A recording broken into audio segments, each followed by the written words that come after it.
The Hog's Nigh is brought to you by TicketClub.com, your one-stop shop for live events nationwide. Whether you're looking for game, theater, or live performance tickets, don't sweat it. TicketClub.com has you covered. So make sure you're going there for all your live entertainment needs, and make sure you're clicking over to them from the banner at the top of thehogsnigh.com.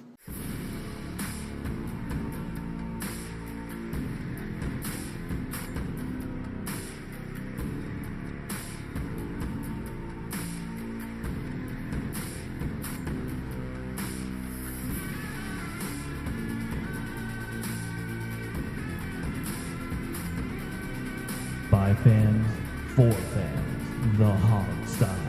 And now, here's your host, Sean Conti. Welcome to the Hog's Thigh, DC's unofficial leading source for all things Redskins and the NFL. This morning we were all scattered around the globe. Steve was in Berlin. I was in Paris. Alex was in Hong Kong. Jamal was in Moscow. A man in a trench coat brought us to this cave, told us to podcast or die.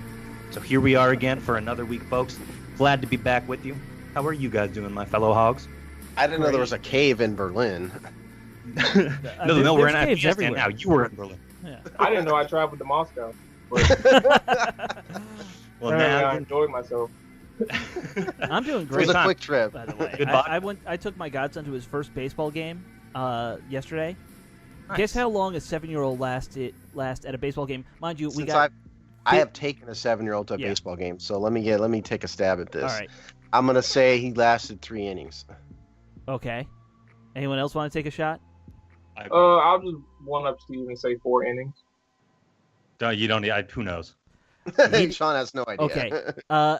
He lasted half an inning. Oh my maybe. goodness. Okay. So the Nats went to bat and he lasted a full inning more or less. He left before the final out in the first inning, and then he went to play in the playground. Is he a baseball player though? No. Okay, well that was why, because the 7-year-old I took was a baseball player, and so he lasted a little longer. No, I love my godson, but his parents do not have him playing sports, so that's their choice. So in other words, you paid however much money to go watch a kid play in a playground. We were in the 5th row of the third baseline, so you can figure out what that cost me for 3 tickets. A lot. Awesome. And also the shirts and the hats and all that stuff, I say, Alex, if you gotta let your anger out, this is the platform. There's no anger. I'm happy to get him exposed to it. Like someone has to. Hey, all right. I mean, look. I'm just saying, this is the platform. If you got some things to get off your chest. I have no anger. I'm happy because of the Caps. Yeah, exactly. That's a perfect segue. Baseball may not be heart-pounding entertainment, but this weekend's hockey certainly was. How you guys feeling? DC got a championship, fellas. Yeah, we did it. I'm happy for the city. I'm not a huge Caps fan. Technically, I'm not even a fan per se, but I do follow them when the playoffs come around. Like I'm just a person of DC sports. Wizards and the Redskins those are my mobs, but I follow the Nationals and Capitals in the playoffs. So to see them after so many years, go through what they've been through, it was fun. I just wish I could have been in the city for it. That's why I talked to Alex. We had a brief conversation. I was hoping they held out till today so I could watch it. I could be in the city for it, but it is what it is. I'm not tripping. I'm happy for it. I actually did end up not downtown in the main part, but I went to the Wharf, which is the Wharf, Jamal, probably. Yeah, the new place. And I watched it down there because they had a big jumbotron there, and they had like live music coming from one of the concert venues down there during the pregame. So it was a lot of fun. And there were maybe only 500 people there, but that was nice. Oh, that's a lot of people still. If you could allow me, like gallery place. Yeah. If you could allow me a moment with this to wax a bit philosophical, because everybody knows I'm a Laker fan, and so I've been through this a bunch of times with them. I mean, I'm going somewhere. This hear me out here, because I've been through this a bunch of times with the Lakers, and it's fun to watch your team. But and I'm not going to pretend to be a Caps fan. I mean, I wish them the best, and I will root for them. But I'm no Caps fan. I'm no hockey fan, even really. But I did watch it, and what I saw of this Capitals victory, which is decidedly different than all the other Lakers championships I've seen over the years, is this really, really, really meant something to the players into the city in a way that I just haven't encountered before. It was almost a catharsis more than anything. It's like, when the Lakers win, they're happy and, yeehaw, and we love the team. But, well, the city was, it was just like a cleansing of 25 years of off. Yeah. It really Yeah. was. And Alex Ovechkin in particular, with all what he suffered through and some of it of his own making, I mean, I thought the team in the city reacted in a way that I have never seen before in another championship run. And why it's relevant to the Redskins is just, this is still a Redskins town. God, Imagine if the Redskins win another Super Bowl, Can you multiply imagine? that by about 10, and we'll get to it. But the other thing is, I think Alex Ovechkin has not put the Stanley Cup down He has not. since. He hasn't.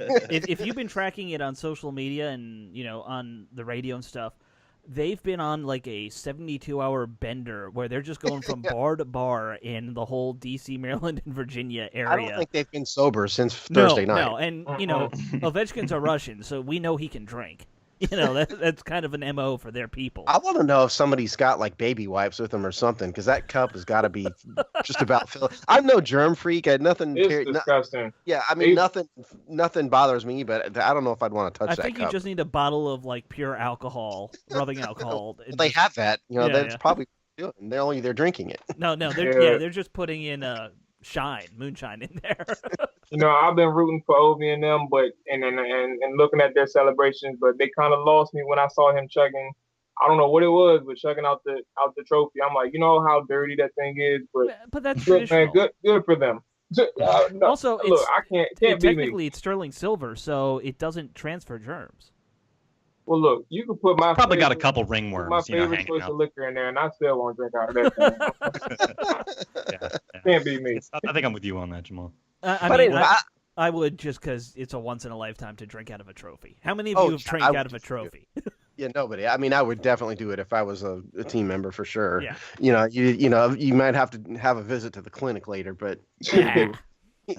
but I'm serious about the championship. It was a very different feel and experience than anything I've ever seen before. And I mean, I didn't watch the Cleveland Cavaliers championship a couple years ago because I just can't stand to be in anywhere near LeBron James's orbit, so I didn't watch it. But I would assume it was probably fairly similar in Cleveland. But other than that, I just haven't seen a city just go totally nuts like the because city, what was Cleveland's drought? 50-something years without any kind of championship. something like that. Yeah. So I mean, Yeah. I'm sure the catharsis feeling there was, the same, if not even more. yeah. Because Oh, yeah. when you talk about the different types of sports fandoms, Cleveland's definitely got that blue collar sports fan vibe that DC just doesn't have. This is true. Not Well, to and say wasn't we it- didn't show up, And wasn't it nice to have everybody forget about everything that's divided everybody in Oh, yeah. recent years? Race, politics, religion, all that stuff went completely out the window in favor of, for a brief week or so, watching a hockey team. Yep. And and that's what's really great about sports is, that's what it's supposed to do, is kind of bring everybody together of all walks of life just to root for your team. Yeah. And that's really what happened with this Caps thing. And that's what I'd love to see the NFL get back to again. Yeah, I loved it. I thought it was a great, great moment for Well, the city. It was. I did not winning stay out brings till everyone 1. together, I Steve. basically, as soon as they won, I was like, "Yay, we won!" and I went home because I did not want to deal with like Uber and trying to get home at like 2 a.m. Oh, it would have been awful. I'm Yeah. It sure. would've- Yeah, I would have. I probably would have lived with it though. I ain't gonna lie. Yeah. I would have lived with it if Been I'd a hell been of a night. downtown. All my friends bailed once the second period ended, so it was just me with a bunch of strangers. So that's why I didn't really stick around. I get it. I Yeah. get Makes it. sense. Did you all see the woman that flashed her Yep. top Yeah. at the? It's Las I Vegas, didn't notice man. that live, What but- happens in Vegas goes out on the internet. And it goes out on national television on Right. NBC Sports. Right. Yeah, I didn't see that. I didn't see that at all during the live shot. Mhm. Like, what the hell? I tried to rewind it and everything. I'm like, you know this? Because Jamal's never seen that before, apparently. Yeah, it's wild, man. But The yeah, best that part was that the hilarious. city handled itself great, though. I've heard only one arrest the entire night. Yeah, it's like take notes, city of Philadelphia, and you cretins and evil, awful people up north. Yeah. That is how you celebrate a championship. No Right. cars got burned. Nobody ate poop. Steve, horse just wait poop off until the street. Redskins win. Then the cockroaches I'm will come willing, out. I have promise you. faith in the city of DC that we can be better than Philadelphia, because that's like saying you're better than dirt, And if John Worrell is listening out there, yes, I said it. Sorry. Yeah. Sad. All right. Well, the only last word on Caps I'd say is, have you followed the Photoshop of Ovechkin going on in our comment section of our website? No, I They've haven't. been photoshopping Ovechkin into, holding the cup into all kinds of just, inappropriate situations. Are you sure Nothing they're too- photoshops? Because he might just be going and doing it. That's true. That's true. These could be accurate photographs. Well, either way, I'm loving it. They have been hilarious, and there's been some other good memes too. So Yeah. I agree. It's good spirited. Everyone's happy about this. It's a Those good guys time. have been on point with their nonsense lately. Memes. Yeah. Yeah, absolutely. All right, well, let's put the Caps away. Let's move on to some Redskins stuff. It is an extremely light week, as it is at this time of the year every year. Keep listening anyway, please. Yeah. But keep Yeah. listening, of course. Hey, we we just filled got 10 minutes talking about a DC championship, so Well, there you go. they have that. We also have a presser, although these are, of questionable value. Just got to say, be honest, say it up front. Steve, can you take us through the notes from this past presser that Jay Gruden did? Well, sure. Yeah, the context of this is we had OTAs.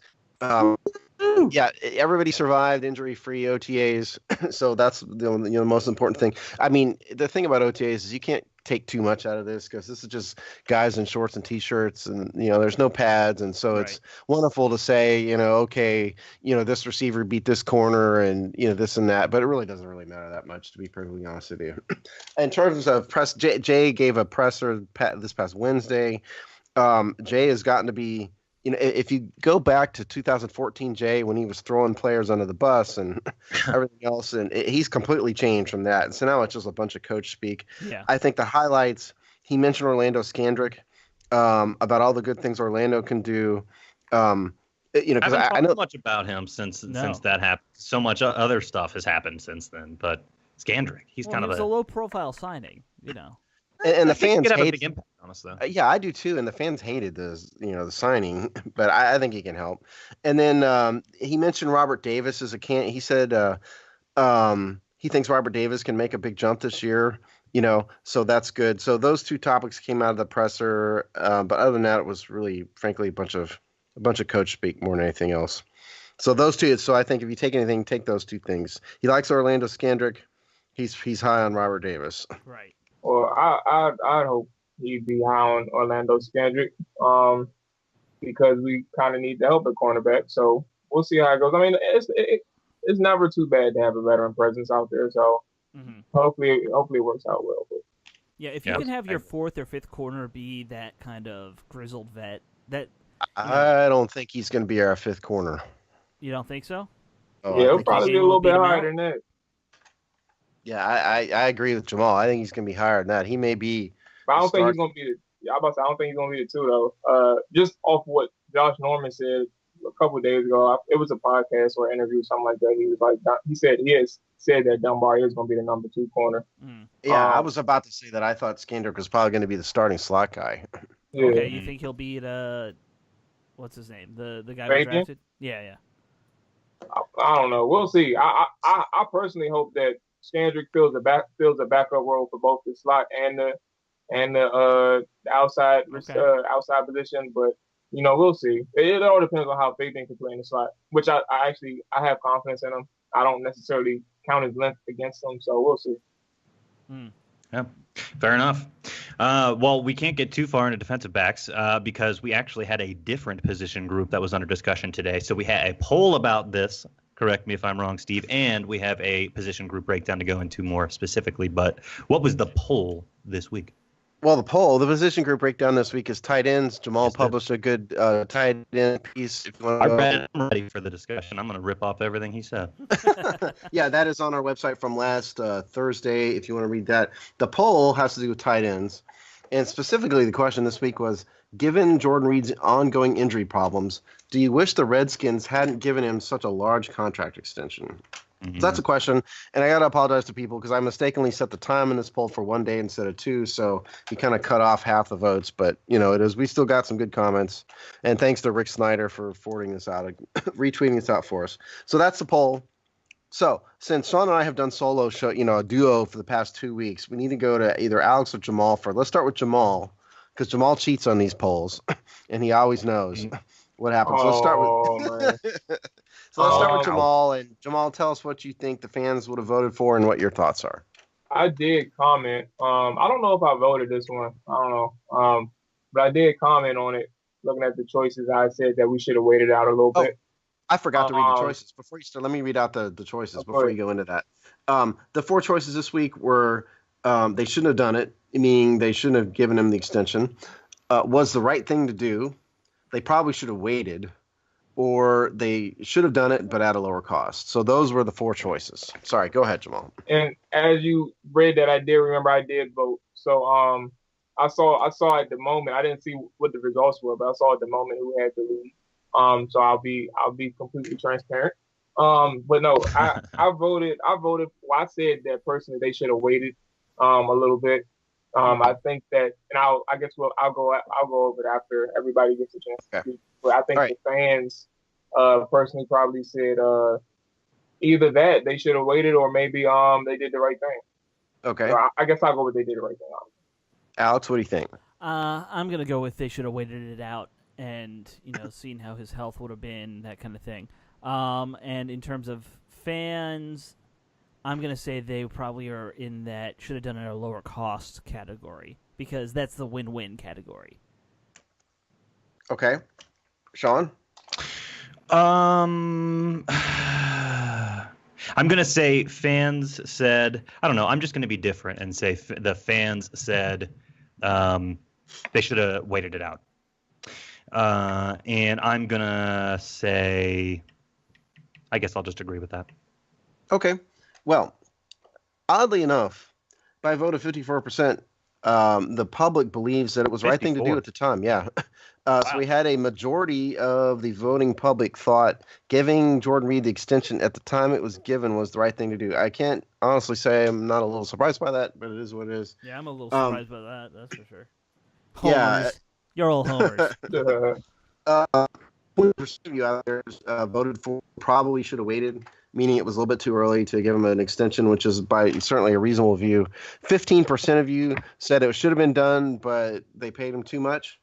And then a mere 11 of you out there said they shouldn't have done it at all. So that is a vote. We do have a few. We didn't get a ton of comments. And again, part of it is because I just didn't set the time long enough for this. But we do have a few comments. So we're going to start, since we always like having women comment. We'll start with a woman commented. Her name is Miss V If You Nasty. Okay. All right. Yeah. And we are. Who is at sugar_spice 2004. She Sean said, adding as friend as speak. she said, lower base salary with incentives based on number of games on the active roster and number of games played. If he's healthy, money would reflect top 5 tight end money. Very smart comment. Yeah, Mrs. wow. Nasty. Mm-hmm. Yeah, I like it. I do see Jamal. Jamal did comment. Our own Jamal said could have waited it out a bit. So but she's saying that with hindsight, though, is the thing. She's saying what's the best contract, though, Sean. I mean, but are we though? That's the question. Because it's the question: what would you do at the time? Is that right, or is it now? What would you do thinking back? Because that's a slightly different question. Well, the question was in the context of looking back on it. Do you wish you had so it was okay. Because I just don't think anybody can realistically put themselves in their shoes back then. Now knowing what we know. Yeah, right. Probably true. Great comment though. Yeah, it was. We'll go with Scott Baldwin, who is at Skins fan Baldy. He writes, he is injury prone and produces in chunks, not consistently. Have never wanted players that can't stay healthy, no matter how good they are. It's always something with him. At which time, it hurts the team because they end up waiting on him. It will happen again this year. Certainly a legitimate, understandable sentiment. And go ahead. No, if you want, I think you were about to read some more comments. Go ahead. Yeah, I love this one. This is Chris Kettlewell. He writes, he's really, really always a one hit from being done. So I thought that was great, and it's very fair. So, okay, there you go. Chris, by the way, a shout out to Chris. I know Chris. Oh, nice. Oh, do you? What's up, Chris? Okay. Well, Thanks for listening. He is a brother of one of the original hamsters, for the people who know what that means. The hamsters being the commenters that are now in our comment section. Right. Group of knuckleheads that come and hang out on our website. Yes. Okay. Anyway, those were comments this week, so that's just a sampling. I guess we're about to. I thought, by the way, I would have thought the fans would have voted for it was the right thing to do because fans are homers. So that would have been what I would have guessed. Yeah, and also I was gonna say at the time, it made sense. Looking back at it, it made sense to do it, given the fact that 13 and 14, it was an injury riddled season. But in 2015, he clearly had his best season as a pro, and played majority of the games. Well, he missed, I think, 4 or 5 games. No, he missed 2. He played in 14 games. Oh, he missed 2. So yeah, he missed 2, Mm-hmm. which is better than any other season that he's had even to date. So I think it made sense to pay him at that point. But looking back at it, looking back at it in hindsight, I would have said it first off, the person who said that I never want any players that are injury prone. Personally, I would never discard Jordan Reed. Period. I never discard him. I keep him on my team as like he's just like Antonio Gates. Really, he's always hurt, but when he can play, he's productive as hell. But if you look at it, you could have waited out a bit. The injuries spoke to itself. You had 2 seasons before the 2015 year where it showed that he had injury concerns, and then he's proven it in 2016 and 2017 that he just cannot stay healthy. So I think they jumped the gun a little bit. They could have waited. I did a little bit of research into him. I went back into the Wayback Machine. You guys want to hear his injury history? Here it is. Yeah, we do. This is a summary, and I didn't go back to college because we'll just get out front that he had multiple concussions in college. But here's his major injury history. 2013 concussion, ended up missing a bunch of games, only played 9 that season because of concussion. Is that his rookie season? That's his rookie season, 2013. Okay. 2014, he played 11 games, had 2 separate hamstring injuries. That's what caused him to miss the 5 games there. 2015, did play 14 games, as Jamal said, but had an offseason knee surgery, had a preseason hamstring injury, and he had another concussion, which is the cause of the miss of the 2 games. 2016, played 12 games, meaning he missed 4, had another concussion, left shoulder separation. And then last year, were his worst season, his least productive season as a pro, only played 6 games. Had the phantom toe injury that went from nothing to devastation rapidly, had another hamstring injury, and had a chest bruise, a bruised pectoral. So that is his injury history in just 5 years. And the other thing is, I busted out the calculator, did a little bit of math, and what I have discovered here is he has played, at the time they re-signed him, or extended him in 2015, he played 71% of his games. Okay. Which is you got a C- in attendance. Yeah. Now he's played 52 of 80 games, which is 65%. And so he's gone down. Yeah, it's gone down. Yeah. Wow. But here's the thing about Jordan Reed. He his numbers. 75 receptions, 2,813 yards. All that's great. But you guys out there have to understand, this dude has some of the best hands in NFL history, objectively. His catch percentage is about 75%, which and they've only kept the stat back since 92. But if you look at his catch percentage, he's a number 1 tight end in NFL history in that regard. And he's about number 2 or 3 of any non-running back in NFL history. This dude has hands that are just unbelievable. His catch percentages, or his yards after the catches, leave something to be desired. But this guy has got the best hands you'll ever find. I don't know anyone that would deny that, though, right? Yeah, I don't think anyone questions his raw talent. The question. I just want to make people understand that this is not just a regular talent here, a guy that's pretty good. This guy is unbelievable when it comes to route running and hands. He's a top 3 to top 5 tight end in the league when he's healthy. I don't think anyone would question that. The question is, he's got, 3 years left on his contract or something like that? Yes. If I told you he was only going to play 10 games a year for the next 3 years, would you still want him? 10 games. What a question. Yes, if he can play 10 games at a high performing level, and not those 10 games he's not injured, hell yeah, I'll take Jordan Reed. He's look, you gotta take the good with the bad when it comes to certain players, and that's just his bad is just he can't stay healthy worth a damn. So I'll take those 10 games. If it was 12, that'd be even better. But 10 games, I'll take that. I mean, even knowing that he's, his cap hit is $10 million this year. You take 10 games at $10 million a year. Man, look. You're paying him $1 million a game then. Yeah. Hey, look, he's gonna put up 10 catches for 200 yards each game, and I'm cool with that. We're gonna be at least 10 and 6 at the very least. He's averaging. Our offense goes through Jordan Reed, and we know that. Yeah, I mean, he's averaging about 55 catches a game. If you parlay that, 55 catches. I'm sorry. Yes, he's awesome. Yeah, he's averaging about 55 catches a season, but that's with his injury history. If you prorate that out to 16 games when he's fully healthy, that's about 84 catches a year. Yeah, and I did 10 games based off of what you said earlier, which was about 65%. 10 games is about 2/3. I figured. Yeah. Look, right. Like I said, if it was 12, that's even better. But like I said, some people you just can't count on for real. I think it's more likely it's going to go 10 or less the next couple seasons for him, just based off that injury history. And the trajectory. It doesn't, but I can't disagree with you.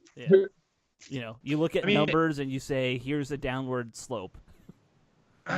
Yeah, I mean, is it safe or, alternatively, find someone else to be, I guess, sort of the quote-unquote workhorse. Keep him on the team, but understand that he doesn't have the durability to do what he does every single play and be the main guy. I mean, can we agree on that? He could be the most amazing situational weapon you could possibly have, but he can't take contact every time he's on the field. He can't. That's what kills him every time. And the crazy thing is that was the plan headed in 2015. Now Paul was the starter.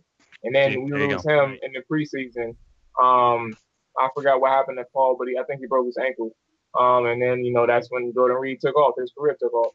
But, I completely agree. If we had somebody like that, I mean, Vernon Davis could be the guy, but, I mean, technically he's not advantageous to start him, like, comparing to Jordan Reed. If he had a better skill set, like run blocking, like now Paul was getting better as a run blocker, which is another reason why they said, okay, we'll have Jordan Reed come in and spot him. But yeah, it's like, I agree. We just need to find that guy. Well, my concern with Vernon Davis is I don't think you can count on him to be here that long. I mean, he's a hell of a football player. Like, he's got that old school. He could play till he's 40. I don't know. Like, he's got that kind of look to him as a player. But I don't know if you want to rely on him to be that. I mean, well, you want to know how many games Vernon Davis has missed in his entire career? I'll just tell you, he was drafted in 2006, so he completed year 12. How many games he missed in his entire career? Well, I feel like he missed a couple with the Broncos at one point. Am I right? Yeah, I think he missed a few. Yeah. Okay, well, let me just tell you, he's missed 10. He's missed 10 games in 12 years, and that's it. Yeah, I mean, in Davis, Davis is an absolute freak of nature athletically. Right. Obviously, he's got to be the fastest tight end in NFL history. I mean, he just has to be. Yeah, I mean, now he's just a normal speeded tight end. But yeah, he ran a sub 4.40 as a tight end. Right. Well, look, if you 33 years old and at least still running a 4.5, because I'm betting Vernon Davis can run a 4.5 still. I bet he can. Yeah. Yes, I'm cool. I'm cool with that. I just need him to carry the ball a little bit better than what he's doing. The way he cradled the football, bro, is just disrespectful to a ball carrier. I don't know how he does it, but I need him to do it a little bit better. Stop dancing, damn it. Davis is kind of opposite of Jordan Reed in a lot of respects because he's an explosive tight end. His yards per reception, has been unbelievable at times. I mean, he averaged over 16 yards per reception, in 2013. His catch percentage isn't nearly what Jordan Reed's is. He doesn't have the hands that Reed has, but he brings an entirely different skill set. I mean, like you just said, number one, hold on to the ball, but neither one of them can block worth a darn, for the most part. And they're receiving tight ends. I mean, that's what they do. Right. We're banking on Jeremy Sprinkle. We are. Project. And personally, I mean, I'm a fan of him. I think we made that clear last year in training camp. I was a fan of Jeremy Sprinkle, but for him, I think we'll have to see how he develops this offseason, but I think he is the go-to guy when it comes to being an all-around tight end. I think his hands are there personally, so his route running is the issue, but we'll see how that goes. I mean, he's much more likely to be a blocking tight end, right? I mean, he's 6'5", 50. He's got the traditional size because Davis is barely bigger than a wide receiver. You know, he's 6'3", 240, which is about the size Niles Paul was. It's about the size of Jordan Reed. Yeah. Jordan Reed's 6'2", 245. I mean, so those guys are not traditional inline blocking tight ends, and I think Jamal, you're right, and that's they're counting on him to serve that role. There's no doubt, and I do think he can produce better in the passing game than some other normal inline blocking guys. You know, like Logan Paulson. You know, I think he can be better than Logan Paulson was at a minimum. Logan Paulson was underrated, just for the record. Yeah, I agree with that. But to get back to Davis real quick, I know you're pointing out some differences between him and Jordan Reed, but I think there is something interesting about how similar their career arcs kind of have been in terms of they were both the offense ran through Vernon Davis in San Francisco all that time, so long ago. Just like that's kind of what we're doing now with Jordan Reed. And except, can we even say that anymore? Honestly, considering how much he hasn't seen the field. Who else is the passing game going to run through? Chris Thompson for a while. Various other people in spot duty here and there. Last year was an anomaly, though. I mean, considering the amount of injuries. Yeah, but that's an interesting question. I mean, that whole idea of the offense running through Jordan Reed. I mean, how much worse is the team without him on it these days? I mean, Jay Gruden flat out said it. He said the offense runs through Jordan Reed. Well, he said a lot. And that's what makes it hard, because when Jordan Reed goes out, personally, you've seen the production. Like last year without Jordan Reed, it was cool because, Chris Thompson emerged as an elite, multi-purpose back. And that's good and all. But when he went down, then you realize, okay, well, damn, we don't have anything. We don't have Chris Thompson. We don't have Jordan Reed. With Jordan Reed, you can just see the things that happens for the receivers at that too, because a lot of start coverage is on Jordan. So yeah, it's effective. Like, he's effective. And even with that, once Reed went down, if you look at Chris Thompson's numbers, they just start dropping like a rock after a while because everyone's keying on him. Like, he goes from being I do remember that 100 to 150 yard guy to being maybe a 50-yard guy a game because defenses are just keying on him. I think Chris Thompson truly is the modern day Brian Mitchell. He's a guy that you don't want, you don't want him being the focus of the offense. He's better in kind of in spurts and doses where he can, where the offense isn't keen on him. I think Reed, he's such a mismatch in many regards. He's sort of the ultimate go-to guy. When you really need a first down, this is the guy you go to. He's not Rob Gronkowski, who's going to run, straight down the field in a fly route. But Reed finds open space better than Gronkowski does.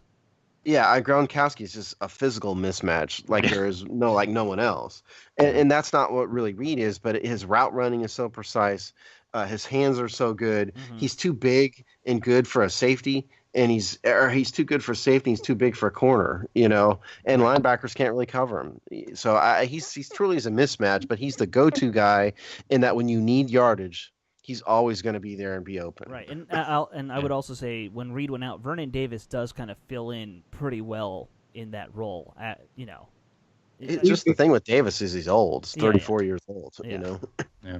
I like Davis too. I think we just know that Reed is he's a different dynamic to the offense. Well, he's got 10 years on him, or whatever, And he's a better run after catch guy. Vernon Davis, I cannot.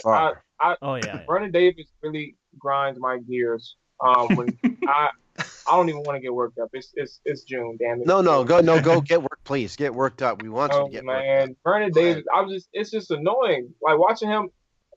He's a good football player. It's just when the ball is in his hands, he doesn't know what to do with it. If he's not 20 yards away from the end zone, if he's not 20 and in, he looks very confused running with the football. Unless it's not a straightaway and he could just sprint for the end zone. If he got people in front of him, he's more so running east to west and north to south, and that's what really gets on my nerves. He has some sneaky moves, but I just prefer him to. He needs to be with the running backs for a couple film sessions to understand how they run with the football.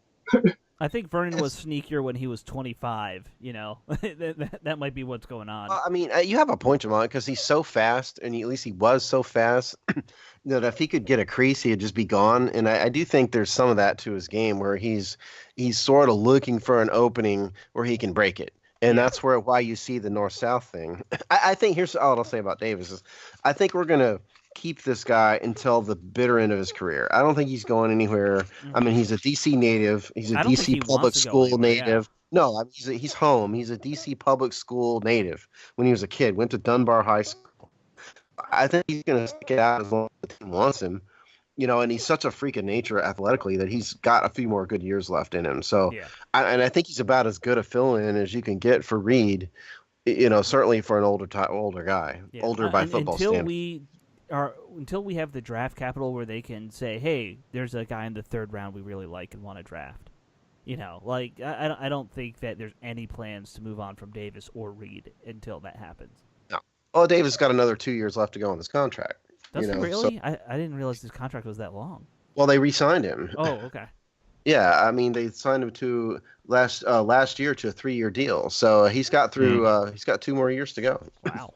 And by the way, Jordan, since we were talking about cap hits, Reed's cap hit stays between 9 and 10 million through the 2021 season. So, I mean, when you say you're good with 10 games a year, it's about $1 million a game from here on out. Roughly. Yeah, and that's what I worry about is, can he even do 10 a year? I don't even know. Well, I mean, here's the number of games he's played. Yeah. From 2013 going forward, 9 games, 11, 14, 12, and 6 in order. So it's gone down every year since his high water mark of 2015. Now, they do claim that they figured out what was wrong and he's going to be healthy. So have we heard that before? I mean, they also said his toe was no big deal, too, and it was a season-ending injury. They said it was just a little turf toe or something. It was not going to be a thing. And turned out it was a lot of turf toe. He's still not practicing, by the way, guys. I mean, he's still not healthy after all this time. He has not been in OTAs. No. From what I understand. Okay, well, so that's the top 3 guys. Jamal, do you have anything more to say about Sprinkle? I know he's your boy. No, I didn't have much because I just view him. I don't view him as a developmental guy. He's only played. I think he played in 11 games, but I think he had like 4 starts maybe, but only had like 2 catches and 4 touchdown. I went to watch his highlights, and that's it. It was just the one catch for a touchdown. Yeah, his highlights are a 30-second commercial. I mean, he played 11 games, started 5, 3 targets, 2 receptions, 13 yards, 1 touchdown. Yeah, so it's not much to say about him after his first year. He hasn't seen a lot of action, but I can't imagine his second year they're going to start relying on him more, specifically for that run game, and you're going to push him to make sure that he's getting that the training that he needs, obviously from the coaches, but also make sure to see him in preseason a lot. So I think we'll have a lot more to say about him come August. I will say one thing about Sprinkle, because like I said, I went to watch highlights. I watched some of his college stuff as well. I do think he has everything you need to be the safety valve kind of tight end. Not the big playmaker, but the guy who's just there as like, all right, everyone else is covered. This guy's just looking at the quarterback 5 yards deep, dump it off. I think he can at least do that pretty easily. He's got more natural athletic ability than you might think. I mean, he did run a 4.69 40. Yeah. He's not slow. No, he's not slow, but I think he's very good at looking catches in. Like, I wouldn't want him to be running post routes. That's what I'm saying. No, I mean, you wouldn't want any tight end to do that unless your name is Rob Gronkowski, pretty much. Jordan Reed can run a post route. I don't know if I'd want him to run too many deep post, skinny post type things, but I mean, Vernon Davis could do it. But yeah, anyway, I mean, I agree with you. I mean, I think Sprinkle, I like Sprinkle. I mean, I think he can develop and become, a solid piece. Mm-hmm. He does. Go ahead. No, that's right. I was going to be like, go ahead. I was going to say, I do like him in the pass game. It's just more so getting on his route running. And I don't think he's going to be the perfect tight end for us. But at the same time, if he can be a quality number 2, that's something that's very valuable here as well. Because Vernon Davis, although he's still playing at a high level, surprisingly, but he's playing at a high level.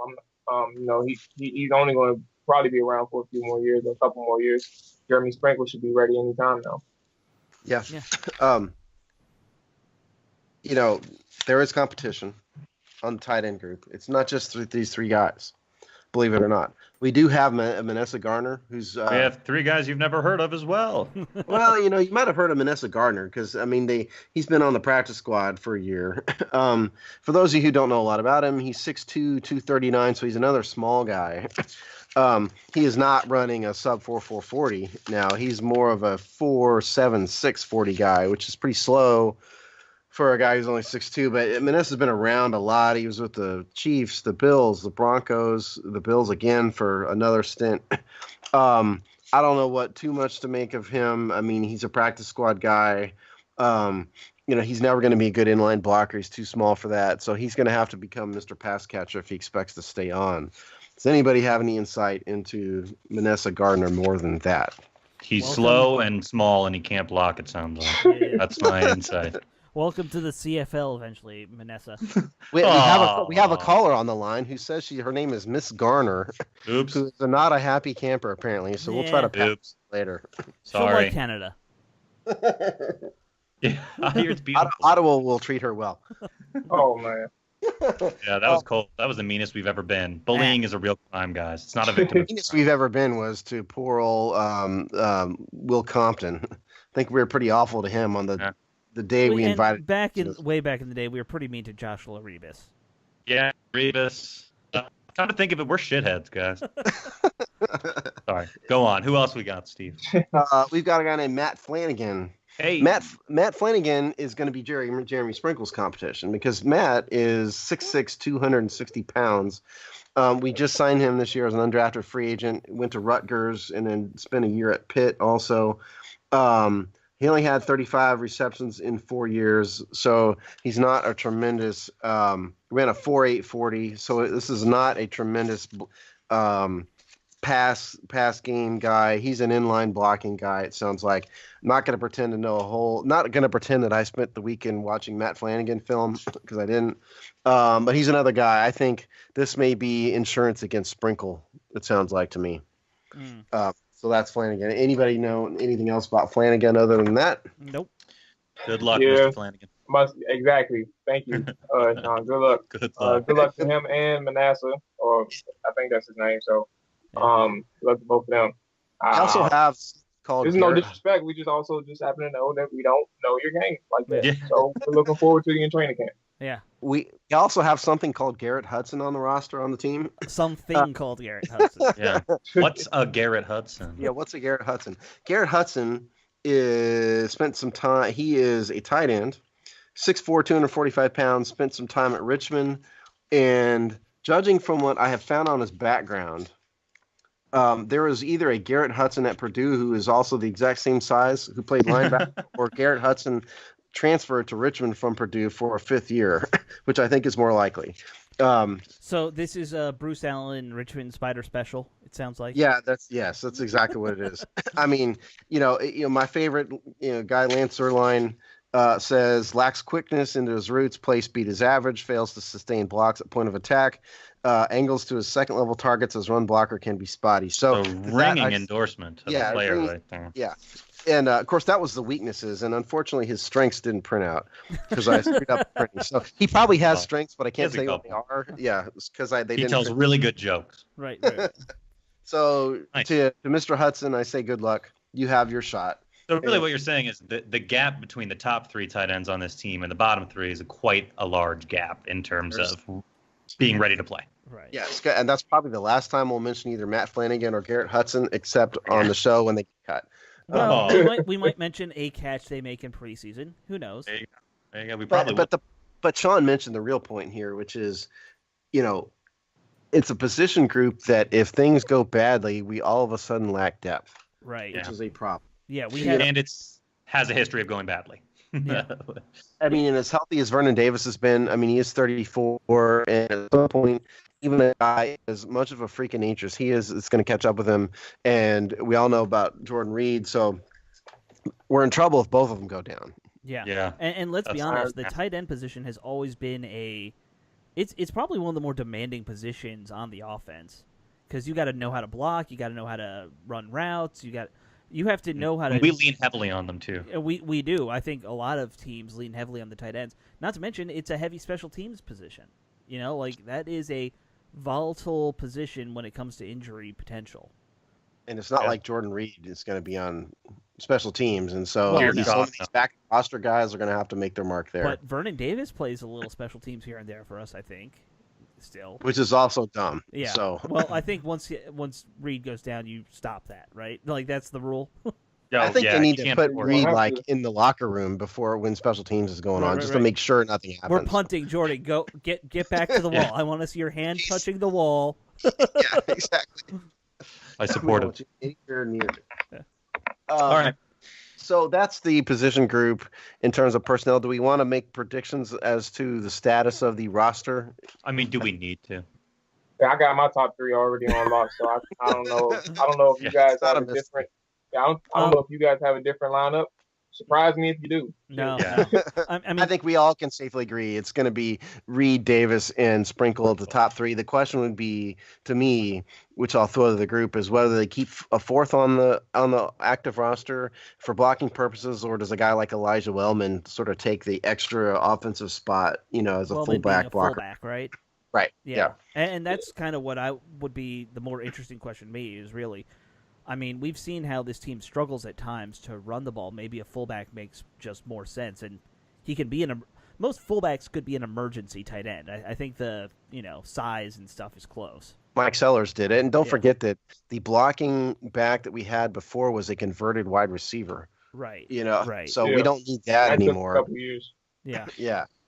I'd say if one of these other guys really proves that they're worthy of a roster spot, they'll get it. Otherwise, I doubt they will. We'll have to see what what happens in the offseason. But probably it'll be 3 with, like you said, with someone else playing emergency spot duty if necessary. Right. It wouldn't surprise me if one of these guys made the practice squad as an emergency guy. Yeah, Yeah. I agree too. You probably gonna have to keep one. I think Manasseh was on the practice squad because I know Yes. he was on the. He was I Now see it. the question is, you said he's bounced around. Is he kind of run out of practice squad options? I know No, they've no, made no. it That's more- not how it works anymore. It's Okay. the practice squad now. You can have 2 vested. You can have. It's either 2 or 3 vested years now. I think So it's- he just not even close. Okay. Isn't it a minimum amount of games played too? Like games, something like that. Well, yeah, the rules have changed a little bit, but the bottom line is, he's only played one game, been active for one game his entire career. He So has he no got plenty of- zero vested Yeah, years. Okay. So he's Yeah, got because I practice think it's squad now options. you have to be active for close to a full season or something like that. Okay. Yeah. Well, so, yeah, it's a vested years. I think 6 games or something. Oh, okay. So yeah. So yeah, I think it'll probably be three tight ends. Probably one on the practice squad just in case and for emergency reasons. I think the bigger issues, like it'll be the questions that come at the offensive line, like the tackles, and Maybe then another running receivers and back. running back. Yeah. Yeah. So it depends because I know we have a lot of receivers, and I don't think that like just special teams again. I don't think they're going to want to get rid of their receivers. Too many. They may keep 6 or 7 on the roster. In my opinion. So I mean, we'll just have to see how it goes. I mean, think- if you want a dark horse, I'll go with Flanagan because he's big, 6'6".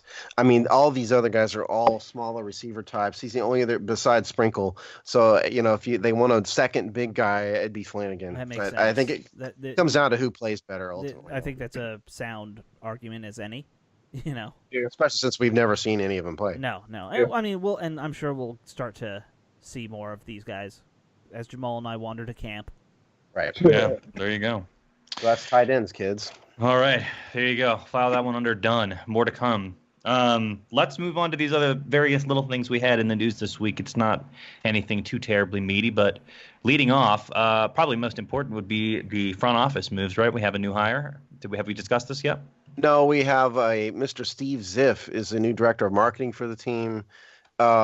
And those of boy, you- do we need good PR, Steve. Yeah. Am I right or am I Well, right? it's marketing, not PR. So They go hand in hand. Marketing's important to PR. for those of you who think this actually matters to the team on the field, it absolutely does You're not. wrong. Mr. Ziff will do things like sponsorship agreements, advertising, that sort of thing. Right. This has nothing to do with the team. He is a business guy. We also did. I think did we talk about this last week, Sean, where we lost Mr. Green as the I think director? we did actually. I Did you think guys that's cover why I that? was Okay. confused. I think we did. Yeah. So basically, Green got fired for the cheerleader thing, and Ziff is replacing him.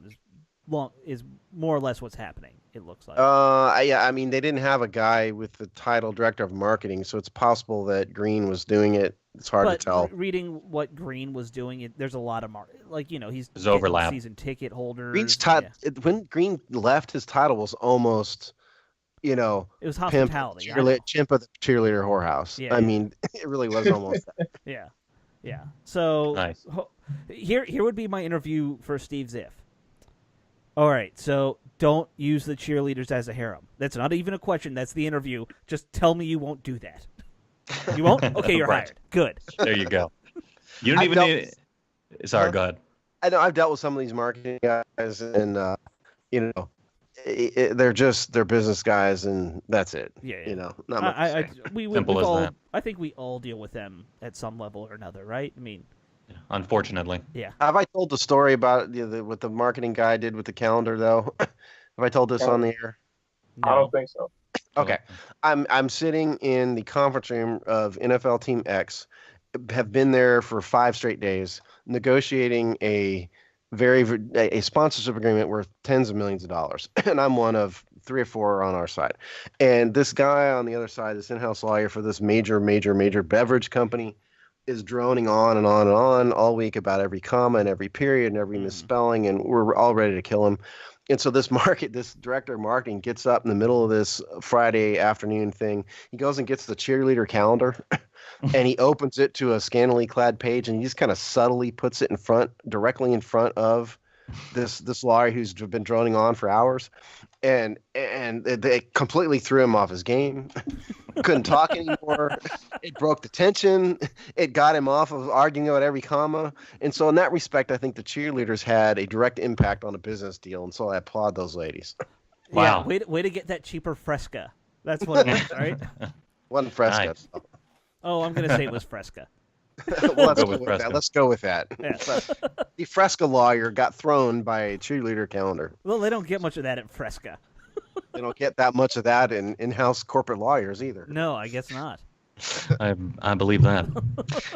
Let's blow through these other 2 topics real quick. Let people get back to their lives here. Justice for the 1987 replacement team. What shoe finally dropped, Steve? Well, I'd like to ask you to tell the people about your reaction to this when we talked about this before the show. That the story is the That's my 87 reaction. replacement teams are finally getting their Super Bowl rings. I am very excited for these people. Sean is not. There's a Yeah. parade in the streets. People are elated. There's been a small baby boom since this news was announced as people breed. No, it's great. It's awesome. I mean, you got to love, justice being served so many years later. Yeah, it was sue me. It's not exactly getting my heart beating too fast. So my question is, I'm curious to see the rings. Are they going to look just like the real 87 rings? Are they going to be a little different? Good question. Cubic What if they're zirconia, hotter? maybe. Fake gold. Yeah. Fake. A ring 14 pop. karat instead of 18 karat or 24 karat.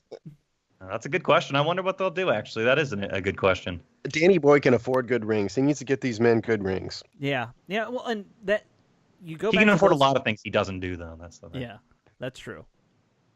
But So. you go back and look at the rings back then; they weren't as gaudy as they are now. So I've actually they're a little had cheaper. 87 Super Bowl ring on my finger, a Redskins 87 Super Bowl ring on my finger, and it was it certainly was not nearly as gaudy as what these teams get now. No. No. It was I've seen them a couple of times because I've done. I never really talk about. I did 1 or 2 events with the Redskins way back when I was doing freelance stuff, but it is less gaudy. It's still pretty gaudy. Yeah, It was I mean, still it's Super huge. Bowl. It was still a very large ring, I Right. must say. Right. Not something you're going to wear casually So- either way. So the real question is, are we going to see a run on 87 Super Bowl rings on eBay all of a sudden? That's the question. Like next week. Maybe. Well, I mean, a couple of those guys were broke when they left the team, right? I mean, there were some stories about some of those guys. Really? I'm sure. I mean, they made 5 cents a game or something. I mean, Yeah. awful. They certainly weren't making NFL level salaries, No. which back then wasn't that high anyway. I Hey, kind if a of bunch of them do get on eBay, I'll buy one. I'll buy one for the show. yeah. Hogside will get a ring. If I had that kind of cash to throw around, I would. Maybe we'll give it away. We'll buy one. We'll give it away as a giveaway. Shit, no, we're not giving that away. We're gonna keep it. That'd be the most valuable thing we own is this podcast. What else did we have? No, okay. I'm not going to talk about this guy because I was not a big fan of this guy. But we had a talking head around here in D.C. finally move on, right? This is the story. Does anyone want to take us through this one? I can take us through it. It's Chick Hernandez. He started out with Comcast Sportsnet 24 years ago.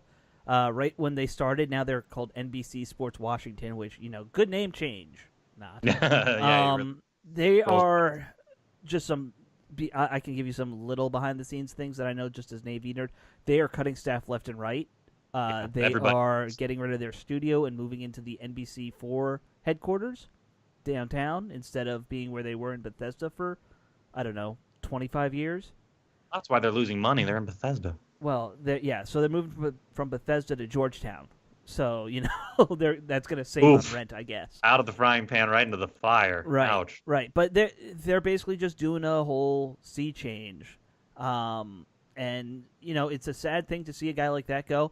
The people I know who used to work there always said nice things about Chick. Him and Trevor Maddich were the two guys who I always heard very positive things about from Comcast. That they were just genuinely good people, didn't take themselves too seriously, treated their crewmen like human beings, which with some TV personalities is not a given. No way. I believe. I mean, people in the entertainment industry are jerks. Yeah, I know. That's really shocking to hear about some of them. But but we've dealt with a lot of these guys who are good dudes. Yeah. So definitely he's definitely in that category. Do this or.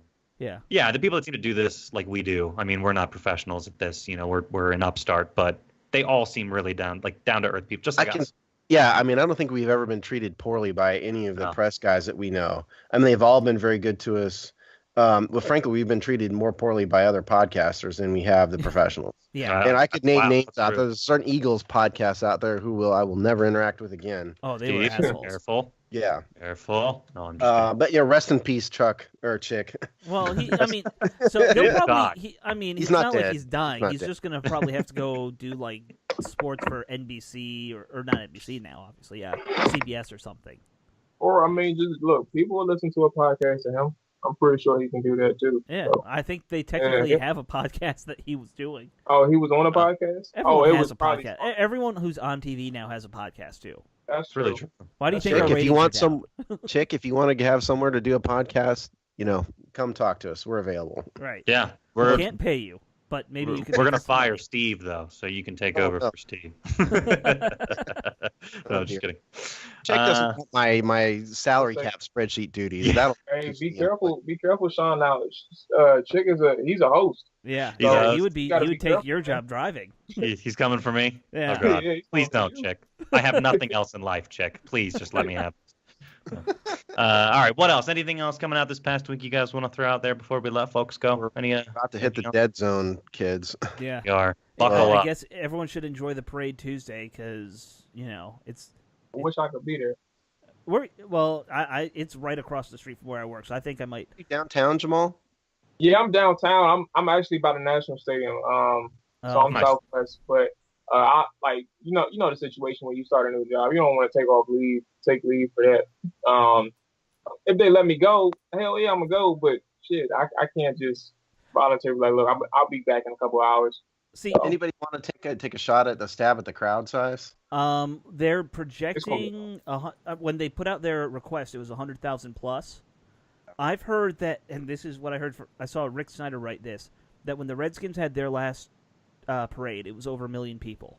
Jeez. So that's a pretty wide. That you're talking about the 92? Yeah, 92. So wow. I'm gonna say let's split the difference and say 500,000. I think you're gonna. Yeah, I think you're in the ballpark, Alex. Because like I said at the top of the show, I mean, this Caps thing really did something to this city, and I think it's going to be a massive. And I think it's going to be all love too. I don't think it's going to be like Philadelphia nonsense where people are burning cars. That kind of place. Yeah, I think it's going to be great. I wish I could see it. I'm obviously not there in the city. I would go, even though I'm not a Caps fan. I mean, I'm not a big fan, but I'm gonna go. Yeah. Hell yeah. Well, I'll have to live vicariously through you. I'm also going to defer to you on your prediction because I have no idea, but that sounds good. And for those of you who are in the city, have fun with the commute that day. Yeah.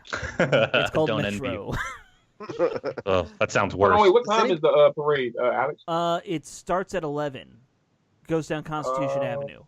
Which, by the way, is the exact same time as the replacement players are getting their rings at Redskins Park. Yeah, maybe the Redskins. Oh, sorry like, for the Redskins. if you were the Redskins, would you even consider moving it a day at this point? Just Well, feeling- they pushed it. They put that out before the Caps won. But there was already Stanley Cup. It was when the Caps. It was the day of the Caps game 5. You can't do that to guys. I mean, these guys might not even live in DC anymore. They may be that's- flying in for it, and Skins you can know. pay for their overnight stay if they have to.